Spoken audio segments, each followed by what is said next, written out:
बिस्मिल्लाहिर्रहमानिर्रहीम। उम्मीद है सब खैरियत से होंगे। आज मेरे हाथ में एक छोटी सी किताब है मेडिटेशंस के नाम पे। ये जो किताब आपको नज़र आ रही है, ये मार्कस अर्लियस की किताब है, जो आज से तकरीबन 2000 या इससे भी ज़्यादा साल पुरानी किताब है, और उसने ये किताब अपने नोट्स की तरह लिखी थी। ये बहुत ही ज़बरदस्त किताब है मेडिटेशंस के नाम पे। ये किताब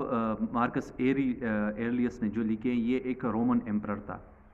और ये जब भी रात को अपने कमरे में जाता तो अपना कलम किताब उठाता और अपना दिन का जो एक्सपीरियंसेस होते थे या लाइफ से वो ऑन डेली बेसिस जो इसके एक्सपीरियंसेस होते हैं वो लिखता और अपने पास सेव करता। ये किताब कोई है 115-120 पेजेस की है, और हार्डली अगर आप दिन को 1 घंटा भी आप पढ़ते हैं अपनी मामूल जो आपके मामूलात हैं, जैसे 1 घंटा भी आप निकालें तो आप इसको एक हफ़्ता में आसानी से पढ़ सकते हैं। ये किताब मैं आप इसके जो मोटे मोटे कुछ आइडियाज़ हैं वो आपके साथ शेयर करता हूँ, और उम्मीद है आपको पसंद आए और इस किताब को समझने में आपको हेल्प दे। इस किताब के बुनियादी तौर पर मैं 4 मोटे मोटे आइडियाज़ आपके साथ शेयर करता हूँ। पहला, मार्कस एरियस इस किताब के में लिखता है कि जब भी कोई परेशानी या आपको कोई स्ट्रेस आता है, तो वो स्ट्रेसफुलनेस या जो वो परेशानी है वो किसी इवेंट की वजह से नहीं होता, लेकिन वो जो दर्द का लेवल होता है वो आपके अंदर की वजह से होता है, वो आपकी दिमाग की इंटरप्रिटेशन की वजह से होता है। क्योंकि दिमाग के अंदर अल्लाह ने ये कैपेसिटी रखी है कि ये मुख्तलिफ़ तरीके से इवेंट्स की इंटरप्रिटेशन करता है। अगर आपको किसी तरीके से या आपको किसी बात पे या आपको किसी के हाथ से या किसी दूसरे बंदे से आपको कोई शिकायत होती है या उसकी तरफ से आपको कोई तकलीफ़ मिलती है, तो वो कहता है कि वो तकलीफ़ दरअसल उस इवेंट की वजह से नहीं, लेकिन आप जैसे उसको इंटरप्रेट करते हैं, आपका दिमाग जैसे इंटरप्रेट करता है, उसी की वजह से होता है कि फ़लाँ ने मेरे साथ ऐसा क्यों किया, वो ऐसा कैसे कर सकता है, वो तो मुझे धोखा नहीं दे सकता था, उसने ऐसा किया। तो वो दरअसल कहता है कि ये उस इवेंट की वजह से आपको ये स्ट्रेस नहीं हो रहा, बल्कि जो आप इसको इंटरप्रेट करते हैं। तो कहते हैं जो आपकी इंटरप्रिटेशन है उसकी वजह से आपको इतनी तकलीफ़ होती है। उसका जो दूसरा इस किताब के अंदर दिया गया एक आइडिया है, तो वो कहते हैं कि आपका दिमाग सबसे बेहतर आप ही कंट्रोल कर सकते हैं। अगर आप इसको कंट्रोल नहीं करते तो जो दूसरा होता है आपके आसपास, तो वो इसको कंट्रोल करेगा, छोटी छोटी चीज़ों पे वो आपको तंग करेगा। जब तक आप इसको कंट्रोल नहीं करते तो किसी और के हाथ में इसका रिमोट दिया जाएगा, और वो फिर आपको कंट्रोल करेगा, और आपको जो जिस तरह आप इसको इवेंट्स को इंटरप्रेट करते हैं, तो आप उसी तरीके से इंटरप्रिटेशन इसकी करोगे उसी इवेंट का, जिससे आपको तकलीफ़ मिलेगी। इसका जो तीसरा बड़ा आइडिया है, तो वो कहता है कि जब कोई आप से नफ़रत करता है या आप पे तनकीद करता है या आपको किसी काम के लिए ब्लेम करता है, तो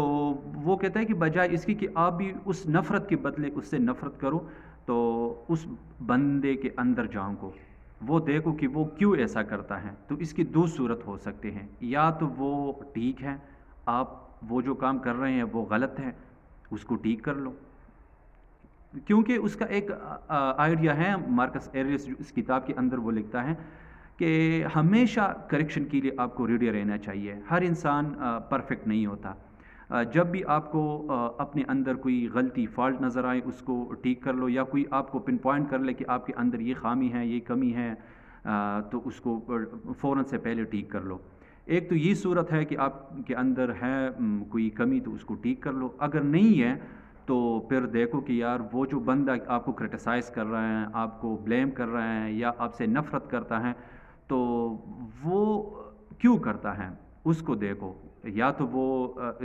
उस बंदे के अंदर है कोई कमी, या उसकी लाइफ में कोई कमी है, या वो ख़ुद को कमतर फ़ील कर रहा है। तो बजाय इसके कि आप उसके साथ उसी नफ़रत के बदले नफ़रत कर ले, नहीं, तो उसको भी आप समझो और उसको टाइम दो, और उसके साथ प्यार का रवैया इख्तियार करो, और वो उसके साथ जो कमी है उसके बदले आप उसके लेवल पे ना आओ। इसका तीसरा तीसरा बिग आइडिया इस बुक के अंदर जो उसने डिस्कस किया है, اور چوتھا جو اس نے جو فورتھ اس کا جو میجر آئیڈیا ہے اس بک کے اندر جو اس نے لکھا ہے، تو یہ کہتے ہیں کہ خود پہ دھیان دو، نہ کہ اپنے آس پاس پہ. وہ پڑوسی کیا کرتا ہے، امام صاحب کیا کرتا ہے، ٹیچر کیا کرتا ہے، قاضی کیا کرتا ہے، سیاستدان کیا کرتا ہے، وہ کیا کرتا ہے، نہیں، بجائے اس کی کہ آپ اسی کی ایکٹیویٹیز پہ اپنا وہ انرجی صرف کر لو، خود کی بلائی پہ کر لو، نہ کہ وہ دوسرا اس کی انٹرپریٹیشن کر لو کہ نہیں یار وہ تو ایسا کرتا ہے، وہ ایسا کرتا ہے، وہ فلاں جگہ جاتا ہے، وہ گوسپس کرتا ہے. تو اس چیزوں سے کوئی بہتری نہیں آئے گی جب تک آپ خود کو ٹائم نہ دو. خود کو ٹائم دو، خود کو سنبھالو، خود کو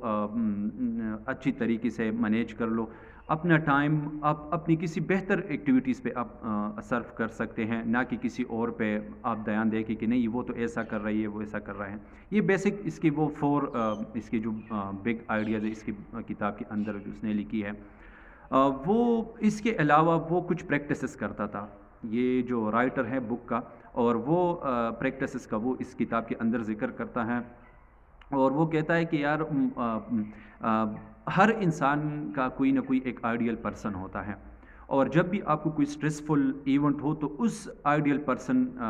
کو بیچ میں لاؤ کہ یار وہ میری جگہ ہوتا تو وہ کیا کرتا اس حوالے سے. تو وہ کہتا ہے کہ اس ایک آئیڈیلائزنگ کی وجہ سے آپ کی بہت سارے وہ مشکل حالات آپ کے وہ ٹھیک ہو سکتے ہیں، آپ اسٹریسفل ایونٹ سے آسانی سے نکل سکتے ہوں، اس کو ہینڈل کر سکتے ہوں.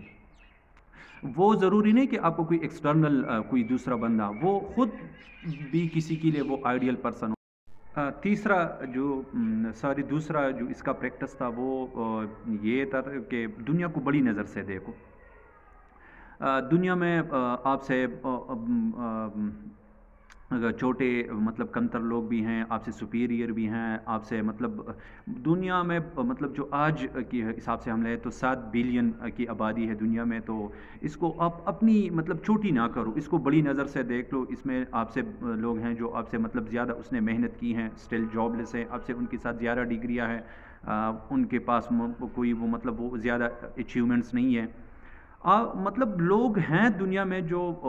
آپ سے زیادہ وہ کمیٹڈ ہیں، کمپیٹنٹ ہیں، وہ زیادہ کوالیفائڈ ہیں، لیکن وہ آپ کی طرح لائف وہ نہیں جی رہے. تو کہتا ہے کہ دنیا کو بڑی نظر سے دیکھ لو، پھر آپ کو زیادہ سکون آئے گا، نہ کہ آپ کسی دوسرے کو دیکھ لو کہ یار وہ تو مجھ سے اچھا ہے، اس نے اتنا پڑھا نہیں ہے، اس کے پاس وہ مطلب اتنی وہ اچیومنٹس نہیں ہے، پھر بھی وہ مجھ سے اچھا جی رہا ہے. اور نہیں، وہ کہتا ہے دنیا کو بڑی نظر سے دیکھو گے تو آپ کی لائف میں زیادہ وہ شانتی آئے گی، زیادہ وہ پیس آئے گا. تیسرا جو وہ کہتا ہے کہ خود کو اپنی نظر سے نہیں، کسی تیسرے بندے کی نظر سے دیکھو. وہ کہتا ہے کہ جب آپ خود کو خود کی نظر سے دیکھتے ہیں تو بہت ساری مطلب چیزیں آتی ہیں کہ آپ کسی مشکل مرحلے میں پھر اچھی طرح فیصلہ سازی نہیں کر سکتے. جب آپ خود کو تیسرے بندے کی نظر سے دیکھتے ہیں تو فیصلہ سازی میں آسانی ہوتی ہے، کیونکہ جب آپ کھیل کے اندر جیسے مثال کے طور پر جب کوئی وہ کرکٹ میچ کھیل رہے ہیں اور آپ کسی تماشائی بن کے ادھر بیٹھے ہو تو آپ کو زیادہ بہتر طریقے سے وہ مطلب نظر آتا ہے کہ یار اس گیند پہ کیسے شاٹ مارنا تھا، یا وہ کیسے فیلڈ کرنا تھا، اس نے کیسے بال ڈالنا تھا، کیونکہ وہ آپ باہر سے وہ چیزوں کو دیکھ رہے ہیں. تو کہتے ہیں کہ جب آپ خود کو کسی سائڈ پہ رکھ کے خود کو جب تیسری نظر سے دیکھتے ہیں تو آپ کو مطلب بڑی سے وہ مشکل فیصلہ بھی آسان ہو جاتا ہے، اور آپ اچھی طرح سے اس کو ہینڈل کر سکتے ہیں. چوتھا جو اس کا ایک پریکٹس تھا جو وہ ڈیلی بیسس پہ کرتا تھا، تو وہ تھا ورزش، ایکسرسائز. مارکس ایرلیس کہتا ہے کہ وہ ہیلدی باڈی کے اندر ہی ہیلدی مائنڈ ہوتا ہے، اور وہ ضروری ہے کہ بندہ جتنا بھی وہ لائف میں کیوں نہ وہ اس کی بہت ساری مصروفیات ہو، لیکن ورزش کے لیے ضرور مطلب 20-15 منٹ یا آدھا گھنٹہ نکالیں. جب آپ ورزش کرتے ہیں تو آپ کی فزیکل مائنڈ بھی ہیلدی رہتا ہے، اور آپ کا فزیکل باڈی بھی ہیلدی رہتی ہے، اور آپ کا مائنڈ بھی تندرست اور صحت مند رہتا ہے.